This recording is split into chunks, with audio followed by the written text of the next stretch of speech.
ایک باپ اور بیٹے دونوں مومن و پرہیزگار تھے۔ مہمان کی حیثیت سے حضرت امام علی علیہ السلام کے گھر پہنچے تو حضرت امام علی علیہ السلام ان دونوں کو دیکھ کر تعظیم کے لیے اٹھ کھڑے ہوئے اور عزت و احترام کے ساتھ بلند جگہ بیٹھنے کے لیے کہا اور خود بھی ان دونوں کے پاس بیٹھے۔ تھوڑی دیر بعد جب شام کے کھانے کا وقت آیا تو حضرت امام علی علیہ السلام نے فرمایا کہ کھانا حاضر کیا جائے۔ جناب قمبر جو حضرت امام علی علیہ السلام کے وفادار اور پرہیزگار غلام تھے، کھانا لائے اور دسترخوان کو بچھا دیا۔ جب شام کا کھانا کھا چکے تو قمبر تشت اور آفتابہ اور رومال لائے تاکہ مہمان اپنے اپنے ہاتھوں کو دھوئیں۔ حضرت امام علی علیہ السلام نے قمبر سے لوٹا لیا تاکہ مہمانوں کے ہاتھوں کو دھوئیں، لیکن وہ شخص مہمان اس بات پر آمادہ نہیں تھا کہ امیر المؤمنین اور مسلمانوں کے حقیقی خلیفہ ہاتھوں پر پانی ڈالیں۔ بالآخر حضرت امام علی علیہ السلام کے اصرار پر مہمان اس کام پر راضی ہوا۔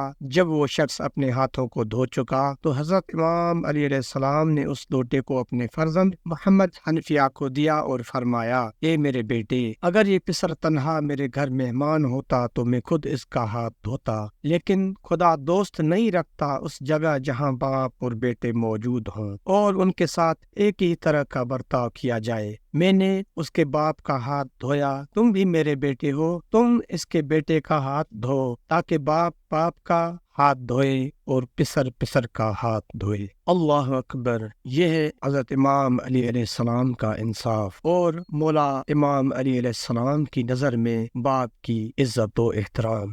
ہمیں چاہیے کہ اپنے والدین کی قدر کریں اور محمد و آل محمد کی سیرت کو اپناتے ہوئے ان کی خدمت کریں۔ اللہ رب العزت مجھے اور آپ سب کو اپنے والدین کی خدمت کی توفیق عطا فرمائے۔ الہ آمین۔